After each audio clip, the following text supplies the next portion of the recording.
نہ آپ اس مذہب میں داخل ہو سکتے ہیں اور نہ ہی ان کی کتابیں عام لوگوں کو دکھائی جاتی ہیں۔ یہ لوگ کون ہیں؟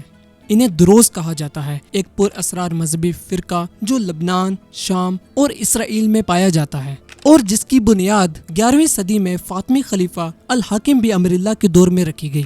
دروز لفظ ایک مبلغ محمد الدرازی کے نام سے نکلا ہے، لیکن اس مذہب کے اصل بانی حمزہ ابن علی کو مانا جاتا ہے۔ دروز مانتے ہیں کہ الحاکم اللہ کا ظہور تھے۔ یہ فرقہ اسماعیلی شیعہ اسلام سے نکلا مگر وقت کے ساتھ ایک الگ مذہب بن گیا۔ یہ لوگ مسلمانوں کی طرح تمام انبیاء کرام کو مانتے ہیں، لیکن حضرت محمد صلی اللہ علیہ وسلم کو آخری نبی نہیں مانتے، اور ساتھ ہی حضرت محمد صلی اللہ علیہ وسلم کی اولاد سے امام جعفر الصادق کے پوتے امام محمد ابن اسماعیل کو بھی نبی مانتے ہیں، اور ساتھ ہی یہ لوگ حضرت محمد صلی اللہ علیہ وسلم کے صحابی سلمان فارسی اور سینٹ جارج کو بھی روحانی استاد اور رہنما سمجھتے ہیں۔ ان کی کتابیں رسائل حکمہ کہلاتی ہیں، جنہیں صرف ایک خاص گروہ عقال پڑھ سکتے ہیں۔ دروز مذہب میں نئے لوگ شامل نہیں ہو سکتے۔ آپ یا تو پیدائشی دروز ہیں یا نہیں۔